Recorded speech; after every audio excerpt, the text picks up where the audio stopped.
कुंभ राशि वाले बंधुओं, स्वागत है आप सभी का हृदय से अभिनंदन है मंथन भिंड यूट्यूब चैनल में। तो कुंभ राशि वालों, जरा ध्यान से सुनिए। आपके आसपास एक ऐसा इंसान है जो आपके पीछे पड़ा हुआ है, आपको बर्बाद करना चाहता है, आपको मिट्टी में मिलाना चाहता है। यह एक इंसान आपके जीवन की सबसे बड़ी रुकावट है, आपके जीवन की सबसे बड़ी समस्या है। इस एक इंसान से पीछा छुड़ाना आपके लिए बेहद आवश्यक है। अब वह इंसान कौन है, क्यों आपके पीछे पड़ा रहता है, क्यों आपको नीचे गिराने के लिए, आपको परेशान करने के लिए, आपको विचलित करने के लिए हर एक हथकंडा अपनाता है, इसके विषय में सब कुछ आपको विस्तार से बताएंगे। और बंधुओं, ध्यान से समझिए कि आने वाला समय और काल परिवर्तन का समय है। मकर संक्रांति के बाद आपका भाग्य उदय होने वाला है। आपके जीवन में आपके ग्रह गोचर कुछ इस प्रकार के होने जा रहे हैं जो आपको बड़े लाभ दे सकते हैं। फिर चाहे बात करें सूर्य की, बुध की, शुक्र की, मंगल की, ये सारे गोचर अगले 5 से 7 दिनों में घटित होने जा रहे हैं। लगभग 17 तारीख तक सारे ग्रहों के गोचर ऐसे हो जाएंगे जो आपको विशेष फलित होंगे। इसी के साथ साथ आपको हम बता दें कि यदि आपकी जन्मपत्री में भी इन 4 ग्रहों की स्थिति मजबूत है तो आने वाला समय और काल आपके लिए जबरदस्त कामयाबी का समय होगा, भाग्योदय का समय होगा, उन्नति का समय होगा। आपको सारी बातें जो हम आगे बताने वाले हैं इन्हें ध्यान से सुनना है। हम आने वाले समय और काल की यानी 3 से 5 दिनों की 5 बड़ी भविष्यवाणियां भी करेंगे, जिसमें आपको हम बताएंगे कि आपको कौन से कार्य करने हैं, कौन से नहीं करने हैं। कुछ ऐसे कार्य हैं जिन्हें भूल कर भी मत कर लेना। और याद रखना कि जीवन की यही विडंबना है कि जिस कार्य को ना करने के लिए कहा जाता है, असल में जीवन में उसी कार्य को करने की परिस्थितियां बनती हैं।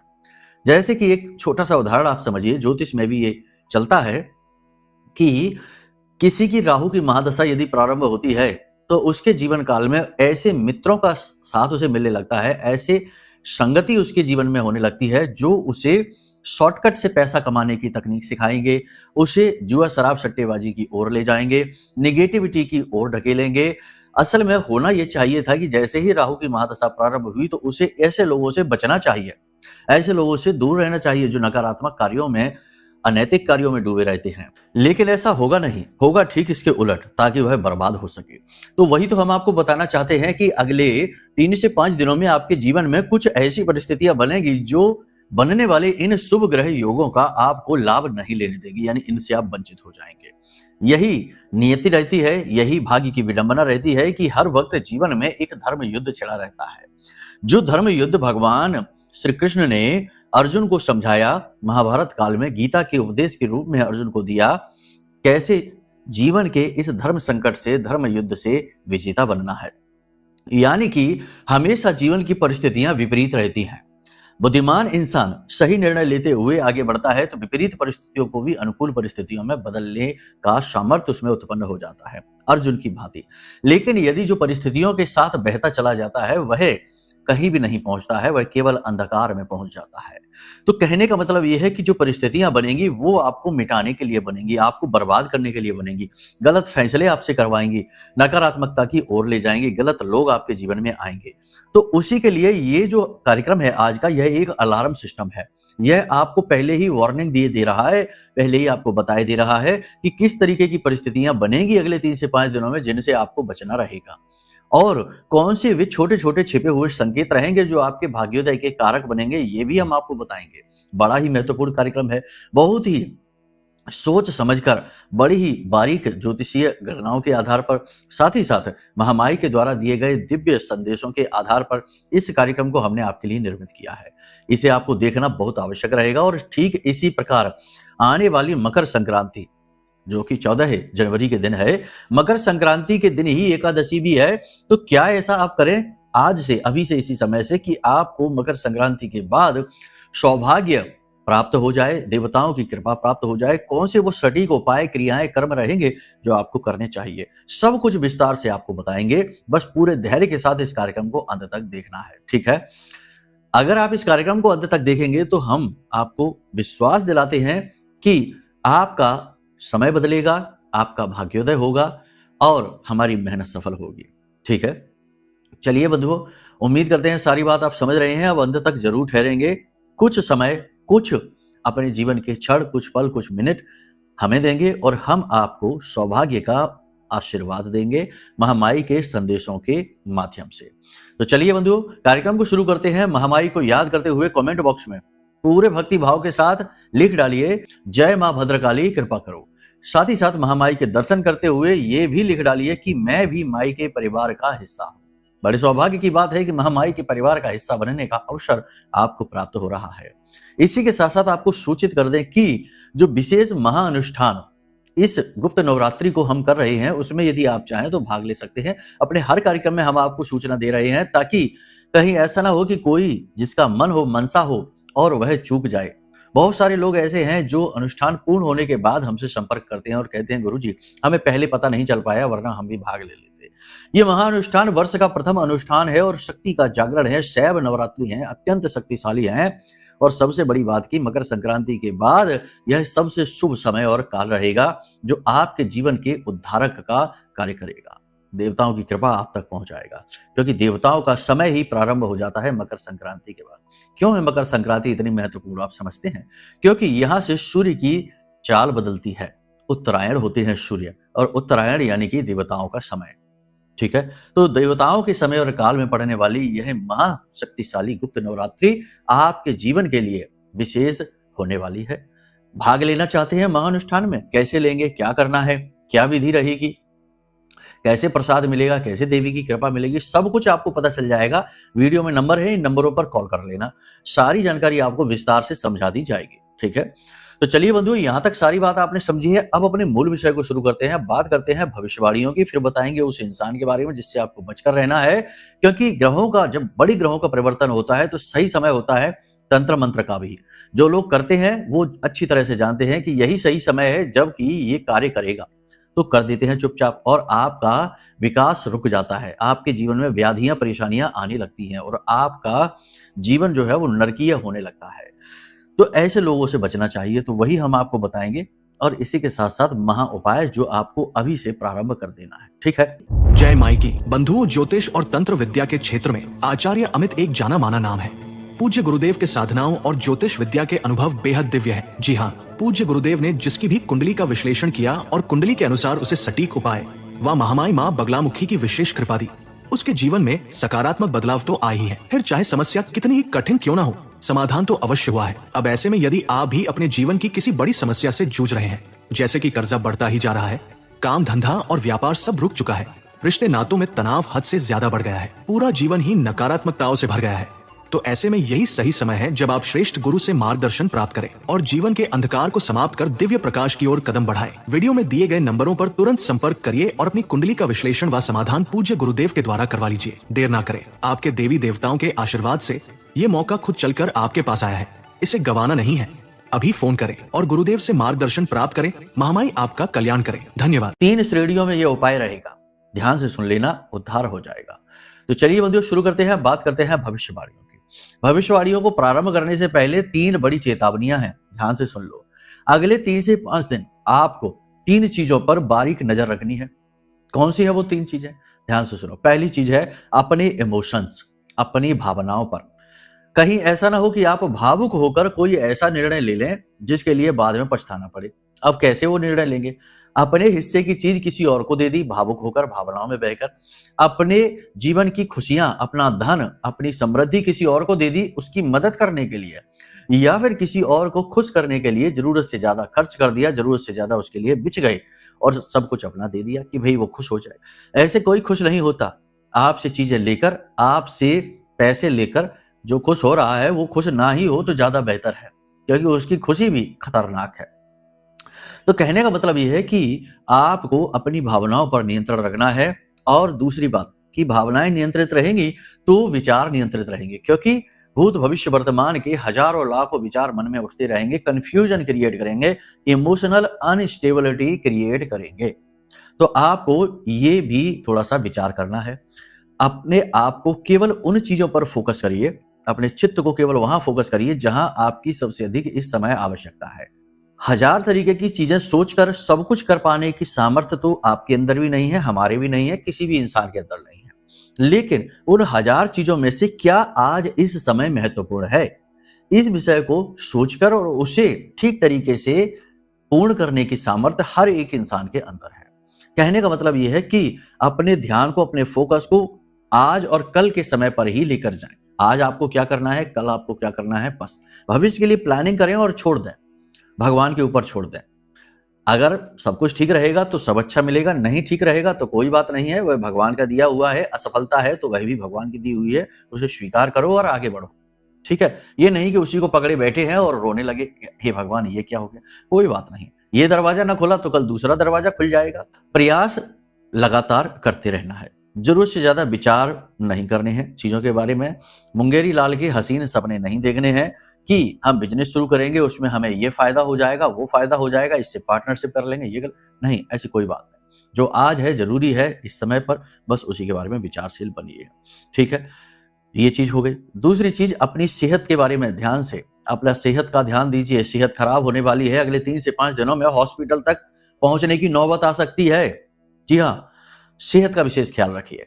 सेहत का विशेष ख्याल रखने की इसलिए आवश्यकता है क्योंकि चंद्रमा की गति थोड़ी सी असंतुलित हो रही है, आपके प्रतिकूल हो रही है, क्योंकि चंद्रमा का गोचर वृश्चिक राशि में होने जा रहा है और वृश्चिक में चंद्रमा नीच का हो जाता है, मारक हो जाता है, और यह गोचर स्वास्थ्य के लिए ठीक नहीं माना जाएगा, स्वास्थ्य खराब हो जाएगा। ठीक है, तो थोड़ा सा स्वास्थ्य पर ध्यान देने की आवश्यकता है। सतर्क रहें, बिना सोचे समझे कुछ भी अनाप शनाप चीजें ना खाएं, बाहर की चीजें ना खाएं, गरिष्ठ भोजन ना खाएं, हल्का भोजन खाएं, सुपाच्य भोजन खाएं और थोड़ा बहुत फिजिकल मूवमेंट करें, यानी एक्सरसाइज वगैरह करें, घूमने जाएं, व्यायाम करें, योग प्राणायाम करें। ये आपके लिए इस समय पर बहुत आवश्यक है। इसी के साथ साथ तीसरा, अपने आप को प्रोटेक्ट रखें, अपने आप को सेफ रखें, सुरक्षित रखें। जी हाँ, आपके ऊपर एक अलग प्रकार का अटैक हो सकता है, एक अलग प्रकार का हमला हो सकता है। अब ये हमला क्या है, ध्यान से सुनिए। हमने अभी शुरुआत में ही आपको संकेत दिया था कि जब बड़े ग्रहों का गोचर होने वाला होता है, जैसे अभी सूर्य का गोचर होने वाला है और लगातार गोचर होंगे ग्रहों के, जैसे कि सूर्य से पहले शुक्र का गोचर हो जाएगा 13 तारीख को, सूर्य का 14 तारीख को हो जाएगा और उसके बाद में 16 तारीख को मंगल का गोचर होगा। और कुंडली के ये 3 बहुत बड़े प्लेनेट हैं, इनसे जीवन की दशा और दिशा पूर्ण रूप से परिवर्तित हो जाती है, खास तौर से सूर्य और मंगल की वजह से। तो इस समय और काल पर किसी भी प्रकार का तंत्र मंत्र आसानी से किया जा सकता है, बंधन की आसानी से किया जा सकता है, नेगेटिविटी अपने आप अट्रैक्ट हो सकती है। तो अपने आप को प्रोटेक्ट रखना है। वो आप कैसे रखेंगे, बहुत ही सरल बात है। यही सही समय और काल है जब आप किसी देवी देवता की अनुष्ठान प्रारंभ कर दीजिए। आज आप इस कार्यक्रम को सुन रहे हैं, कल से ही शुरू कर दीजिए। अनुष्ठान क्या होता है, ध्यान से समझिए। मानकर चलिए कि आप किसी देवी देवता की पूजा करते हैं, जैसे भोलेनाथ की पूजा करते हैं, तो यही सही समय है। प्रतिदिन मंदिर जाइए, मंदिर में बैठकर 1 आध घंटे का समय दीजिए। ये नहीं कि गए और जल चढ़ाकर और भाग आए अभिषेक करके, नहीं। वहां पर जाइए, समय निकाल कर जाइए और बैठकर वहां पर और 11 माला ओम नमः शिवाय इस मंत्र का जाप कर लीजिए, पंचाक्षरी मंत्र का जाप कर लीजिए, शिव चालीसा का पाठ कर लीजिए। तो ये अनुष्ठानिक कर्म हो गया। अनुष्ठानिक कर्म करने से आपकी रक्षा होगी। इसी के साथ साथ जितना हो सके उतना मन से शांत रहने की कोशिश रहिए, यानी मन को विचलित ना होने दीजिए। 50 चीजों में मन को ना उलझाइए। इसने ये कह दिया, उसने वो कह दिया, इसने ऐसा क्यों कहा, इसने ऐसा क्यों कर दिया। ये दुनियादारी की संपूर्ण ठेकेदारी आपके पास नहीं है। तो सब लोगों के बारे में सोच सोचकर परेशान ना होइए।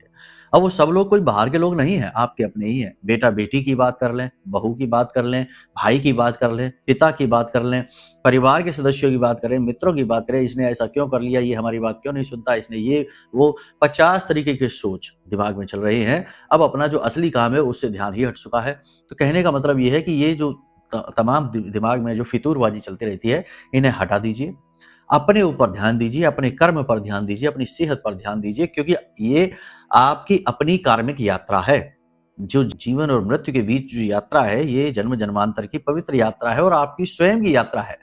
जो आपके आसपास के लोग हैं, वे आपके रिश्ते नाते हैं, वे आपकी बात, आप उन्हें अच्छी बात बताइए, उन्हें कहिए कि सतमार्ग पर चलिए।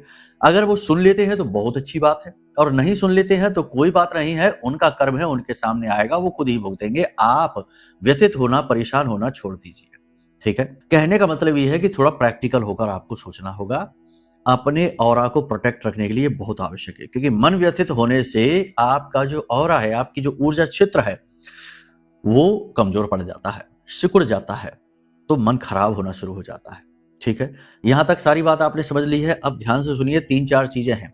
ठीक है, आप अपनी ईमानदारी से, अपनी मेहनत से, अपनी कुशलता से अपने कार्यस्थल पर विशेष स्थान बनाएंगे और भविष्य में आने वाले समय और काल में जल्दी ही आपको पदोन्नति प्राप्त हो सकती है, स्थान परिवर्तन हो सकता है, उच्च अधिकारियों से समर्थन प्राप्त होगा और आपकी सैलरी वगैरह भी बढ़ने वाली है। बिजनेस व्यापार में धीमे-धीमे गति आनी शुरू हो जाएगी, आपको अच्छा लगना शुरू होने लगेगा। हालाँकि जैसा आप सोच रहे हैं वैसा तो कुछ नहीं हो पा रहा है, लेकिन फिर भी जो कुछ भी है वह शांति देने लायक है। तो थोड़ा-सा संतोषी प्रवृत्ति के बनें। असंतोष प्रवृत्ति में ना लेकर आएँ, व्याकुलता ना लेकर आएँ कि ऐसा क्यों नहीं हो रहा, वैसा क्यों नहीं हो रहा। हर एक चीज़ को नियंत्रित कर पाना कोई ज़रूरी नहीं है और आवश्यक भी नहीं है और कर भी नहीं सकते हैं। हर चीज़ को नियंत्रित करने के चक्कर में आप स्वयं अपने ऊपर से नियंत्रण खो बैठेंगे, तो ये नहीं। मन की चंचलता पर पूर्ण रूप से नियंत्रण रखें, भूमि, भवन और वाहन आदि से जुड़े हुए कार्य मकर संक्रांति तक के लिए रोक दें, उसके बाद करें। यानी कि कोई एग्रीमेंट करने जा रहे हैं, वाहन खरीदने जा रहे हैं या फिर मकान खरीदने जा रहे हैं, एडवांस वगैरह देना है वो आप दे सकते हैं, लेकिन उसका अधिग्रहण यानी कि उसका उसका कहते हैं ना पजेशन, वो 14 तारीख के बाद ही लेना, उससे पहले नहीं लेना। छोटी-छोटी बातों को दिल से लगाना छोड़ देना, छोटी-छोटी बातें, छोटी-छोटी चीज़ों को अपने मन से नहीं लगाना है, विस्तार देना है अपनी सोच को। कोई क्या कहता है, किसी की क्या सोच है, कोई आपके बारे में क्या जानता है, इन सब चीज़ों से आपके ऊपर कोई फ़र्क नहीं पड़ना चाहिए। चाहे इंसान की अपनी जो सोच है, वह कैसी भी बनी रहे, आप अपनी सोच, अपने विचारों को सँभाल कर रखिए। लंबी दूरी की यात्राएँ ज़्यादा लंबी दूरी की यात्राओं को अवॉइड करिए, छोटी-मोटी यात्राएँ आएँगी, आने दो, कोई समस्या नहीं। किसी प्रकार की धार्मिक यात्रा भी आप कर सकते हैं। पूजा-पाठ अनुष्ठान में आपकी रुचि बढ़ेगी। किसी प्रकार की प्रतिस्पर्धा में इस समय आप ना पड़ें। किसी भी प्रकार का कॉम्पिटिशन है, उसमें आप ना पड़िए। अपने आप की तुलना किसी से भी ना करिए। अपने जीवन की उपलब्धियों को भी किसी और की उपलब्धियों के साथ कंपेयर करने की कोशिश ना करिए। आप अपने आप से ही अपने को कंपेयर करिए, किसी और से नहीं। शारीरिक परिश्रम इस समय पर आपको करना पड़ेगा, मेहनत करनी पड़ेगी। नौकरी यदि कर रहे हैं तो छुट्टी के समय भी या ओवर टाइम करना पड़ेगा। किसी प्रकार का अचानक से अवरोध जीवन में उत्पन्न हो सकता है। कोई व्यक्ति ऐसा हो सकता है या कोई ऐसी घटना आपके जीवन में हो सकती है जो आपके चलते हुए कार्य में अचानक से गति को रोकने का कार्य करेगी। तो इस बात से परेशान नहीं होना, चिढ़ना नहीं है। यदि ऐसा होता है तो यह ईश्वर की मर्जी मानकर स्वीकार कर लेना, क्योंकि ये वैसे भी समय और काल ऐसा है नहीं जिसमें आप कोई लंबी छलांग लगाएं, कोई बड़ी डील, बड़ा एग्रीमेंट आप करें। कर्जा लेने से इस समय और काल पर आपको बचना है, क्योंकि इस समय और काल पर यानी अगले 3 से 5 दिनों में आप जो कर्जा लेंगे उसे चुका पाना थोड़ा-सा मुश्किल रहेगा। लेकिन ठीक इसी प्रकार अपने बिज़नेस व्यवसाय के लिए यदि कोई लोन वगैरह लेना चाहते हैं तो वो आप ले सकते हैं, उसमें आप उन्नति हासिल करेंगे। कुछ लोग आपसे नाराज हो जाएंगे, आपसे बिना मतलब में ही शत्रुता बना लेंगे। आप सोचते रह जाएंगे कि आपने ऐसा क्या किया है जो इसे बुरा लग गया, लेकिन आपको कुछ पता नहीं चलेगा, क्योंकि ये लोग वही लोग हैं जो आपको सुखी देख नहीं सकते हैं। आपके हर एक सुख में इन्हें कष्ट प्राप्त होता है। तो ऐसे लोगों को जाने दो, कोई उनके जाने से अंतर नहीं पड़ेगा आपके जीवन में। जो अंतर पड़ेगा वह अच्छा ही होगा। इस समय और काल पर यह भी हो सकता है कि आपके कुछ नए मित्र बनेंगे। जो नए मित्र बनेंगे उन्हीं में से कुछ मित्र ऐसे होंगे जो आपकी उन्नति के कारक बनेंगे, यानी कि वही आपके नए कॉन्टैक्ट होंगे। यानी आपके नए कॉन्टैक्ट बनेंगे, नए संपर्क बनेंगे जो आपकी आर्थिक उन्नति, आपके बिजनेस व्यापार को या नई नौकरी प्राप्त करने में आपकी मदद करेंगे। नए प्रेम संबंध भी बन सकते हैं, लेकिन प्रेम संबंधों में थोड़ी सी सतर्कता की आवश्यकता है। यूं ही भावनाओं में बहकर निर्णय लेंगे तो अपने जीवन को और अपने चरित्र को खराब कर बैठेंगे। प्रेम संबंधों में थोड़ा बहुत प्रेम तत्व बढ़ता हुआ सा महसूस होगा, लेकिन कहीं ना कहीं अविश्वास भी रहेगा, कहीं ना कहीं तनाव भी हो सकता है, झगड़ा भी हो सकता है। किसी तीसरे व्यक्ति की बातों में आकर या पुरानी किसी घटना को याद करके तनाव की स्थिति उत्पन्न हो सकती है। दाम्पत्य जीवन में जीवन साथी से सपोर्ट खूब मिलेगा, लेकिन जीवन साथी का समय नहीं मिलेगा। कहने का मतलब यह है कि जीवन की भागदौड़ में दाम्पत्य सुख में कमी आ जाएगी। विद्यार्थियों की बात करें तो विद्यार्थियों का मन पढ़ाई में नहीं लगेगा। छोटे विद्यार्थियों की शिकायतें आएंगी, माता पिता से उन्हें डांट पड़ सकती है। इसी प्रकार बड़े विद्यार्थियों की बात करें तो भविष्य को लेकर चिंतित दिखाई देंगे, मेहनत खूब करेंगे, लेकिन कोई भी रिजल्ट न मिलता दिखाई देने से थोड़े से दुखी रहेंगे। बड़े विद्यार्थियों को पैसा अचानक से लेना पड़ सकता है, कर्जा लेना पड़ सकता है। किसी प्रकार का झगड़ा या तनाव अपने मित्रों के साथ हो सकता है। प्रेम संबंध टूट सकते हैं, तो थोड़ा सा तनाव की स्थिति इनके लिए रहने वाली है। अपनी कीमती चीजों को, अपने डॉक्यूमेंट को, अपने आभूषणों को, अपने मोबाइल, अपनी चीजें जो कीमती हैं उनको थोड़ा संभाल कर रखने की आवश्यकता है। दिखावेबाजी में इस समय और काल पर बिल्कुल भी ना पड़े। जो भी कुछ आपने लिया है, जो भी आपके जीवन की उपलब्धियां हैं, जो भी आपने हासिल किया है, उसे लोगों को ज्यादा दिखाएं ना, ज्यादा बड़ी बड़ी बातें ना करें, ज्यादा जोश में आकर लोगों के सामने ना बोलें। याद रखना है कि जिनको आप बता रहे हैं उन्हें आप अपना हमदर्द भले समझे, लेकिन वो असल में आपके हमदर्द नहीं है, वो सिर्फ जासूस है। वो केवल ये आकलन कर रहे हैं कि आपके जीवन में चल क्या रहा है। और उसी के आधार पर वे आपके साथ कैसा बर्ताव करेंगे, उन्हें क्या करना है, अपनी रणनीति सेट करेंगे और फिर सही समय आने पर आपके खिलाफ उसे प्रयोग करेंगे। तो कहने का मतलब ये है कि जो आपके मित्र आपको दिखाई देते हैं, उन्हीं में आपके शत्रु भी छिपे हुए हैं। तो हर एक के सामने अपने दिल को खोल कर रख देना, अपने जज़्बातों को खोलना, ज़्यादा ओपन हो जाना ठीक नहीं है। ठीक है? यहाँ तक सारी बात आपने समझ ली है, तो अब मूल तौर पर बात करें, 3 मुख्य भविष्यवाणियाँ रही हैं। पहली ये रही है कि नए कॉन्टैक्ट बनेंगे, उन्हें बनने दीजिए और अच्छी तरीके से उनका प्रयोग करिए, भविष्य में वो आपकी उन्नति के कारक बनेंगे। दूसरा ये कि अपने स्वास्थ्य सेहत का विशेष ख्याल रखिए, स्वास्थ्य खराब हो सकता है। शरीर के किसी विशेष भाग में लगातार दर्द रह सकता है, छाती में किसी प्रकार का इन्फेक्शन, गले में इन्फेक्शन हो सकता है और श्वास और दमे से जुड़े रोग ज़्यादा बढ़ेंगे, पुरानी कोई एलर्जी बढ़ेगी। स्वास्थ्य के प्रति लापरवाही महंगी पड़ने वाली है। तीसरा ये कि अपने पैसे का सदुपयोग करिए, भावनाओं में आकर पैसे को नहीं बहाना है। ये चीज़ें आपने समझ ली। जो भी भविष्यवाणियाँ हमने यहाँ पर की हैं, वो आपके गोचर के आधार पर है। लेकिन हो सकता है कि इस समय आपके जीवन में कोई अलग ही टाइप की परेशानी चल रही हो। जैसे कोई रोग है जो पीछा ही नहीं छोड़ रहा है, प्रमोशन हो ही नहीं रहा है, नौकरी में एक तरीके का जड़त्व आ गया है, सब कुछ करने के बाद भी आपको वो स्थान, वो पद प्राप्त नहीं हो पा रहा, वो सम्मान नहीं मिल पा रहा जिसके आप अधिकारी हैं। बिज़नेस में भी यही हालत है कि सब कुछ करने के बाद भी ज़ीरो ग्रोथ है, सब कुछ ज्यों का त्यों है, उल्टा बिज़नेस डूबता ही जा रहा है। या कर्जा बढ़ गया है या घर में बीमारी। कारण कई हो सकते हैं, परेशानियां अलग-अलग प्रकार की हो सकती है, लेकिन उनका स्रोत कहीं न कहीं आपकी जन्म पत्री में छिपा हुआ है। आपका ही पिछले जन्म का कोई कर्म कुंडली में पाप ग्रह योग बनकर बैठा है। अब इस कर्म को आप लगातार भुगतते रहिए और जीवन इसी कष्ट में गुजार दीजिए। एक ये तरीका। दूसरा तरीका ये है कि अपनी कुंडली का आकलन कराइए और कुंडली आकलन में जो बताया जाए पाप ग्रह योग, उस योग का सटीक उपाय जो हम आपको बताएंगे वो आप कर लीजिए, आपको तुरंत छुटकारा प्राप्त हो जाएगा और बड़ी जल्दी ही जीवन में परिवर्तन आ जाएंगे।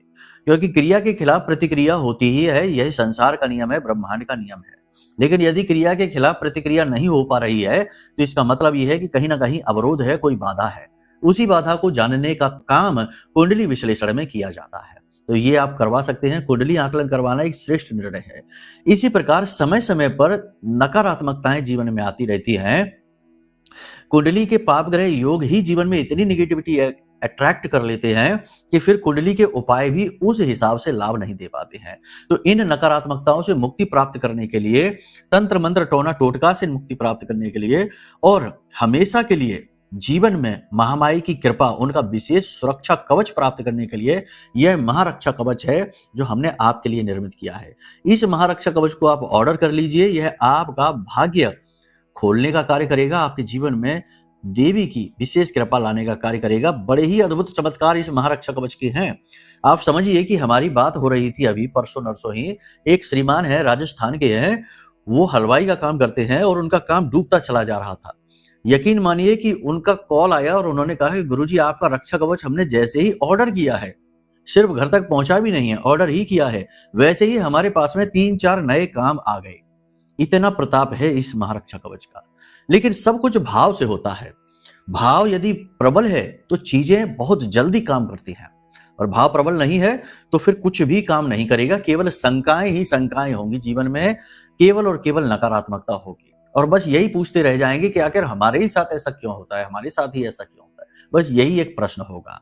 तो बस पूछते रहिए प्रश्न, या फिर जीवन में आगे बढ़िए, गुरु का साथ पकड़िए, महत्वपूर्ण निर्णय लीजिए और उन्नति आपका मार्ग देख रही है, उस मार्ग पर पहुंच जाइए। लेकिन वहां समर्पण करना पड़ेगा। अर्जुन यदि बनना है तो अर्जुन के गुण भी स्वीकार करने होंगे। समर्पण सबसे बड़ा गुण था अर्जुन का। हनुमान जी के पास भी जो बल बुद्धि विद्या आई, वह भी सूर्य देवता की कृपा से आई, क्योंकि सूर्य देव उनके गुरु हैं। लेकिन सूर्य देवता के सामने भी हनुमान जी ने पूर्ण समर्पण दिखाया। प्रभु श्री राम के भी लाडले प्रिय बने, तो प्रभु श्री राम के सामने भी पूर्ण समर्पण दिखाया। अब वहां पर भी ये कुतर्क करने लगते कि हम आपकी बात क्यों माने, हम आपसे क्या लेना देना, आप कौन होते हैं हमें बताने वाले। तो वहां पर भी ये कुतर्क करते तो हनुमान जी कभी हनुमान जी ना बनते, एक साधारण वानर बन के रह जाते। हर व्यक्ति की यही कहानी है इस संसार में। तो समर्पण भाव यदि मन में है तो जुड़ना, समर्पण भाव नहीं है तो जुड़ने की कोई आवश्यकता नहीं है। ना तो हमारी भविष्यवाणियां कार्य करेंगी, ना उपाय कार्य करेंगे, और ना ही यह महारक्षा कवच आपके ऊपर कोई कार्य करेगा। ठीक है, फिर तो भगवान ही मालिक है आपका। कहने का मतलब यह है कि सारी चीजें जो है ना वो एक दूसरे से जुड़ी हुई है। आप हमसे जुड़ने का भाव लेकर आएंगे तो हम आपको कुछ दे पाएंगे। यदि आप अकड़ में ही रहेंगे, अपने आप में ही रहेंगे, अपने आप को कुछ समझते रहेंगे, तो बने रहिए, चाहे जितने बड़े 30 मार खा बने रहिए। समय की जो चक्की चलती है ना, उसमें अच्छे-अच्छे पिस गए, केवल वही बचे जो भक्त थे, केवल वही बचे जो समर्पित थे। ठीक है? बाकी इतिहास है, उठाकर देख लीजिए, हज़ारों कहानियाँ शास्त्रों में लिखी हैं, हज़ारों कहानियाँ इतिहास की किताबों में लिखी हैं। खैर, ये सारी चीज़ें आपने समझ ली यहाँ पर। अब बात करते हैं उपाय की। इस समय और काल पर सर्वश्रेष्ठ उपाय 2 आपको हम दिए देते हैं, कर लीजिए।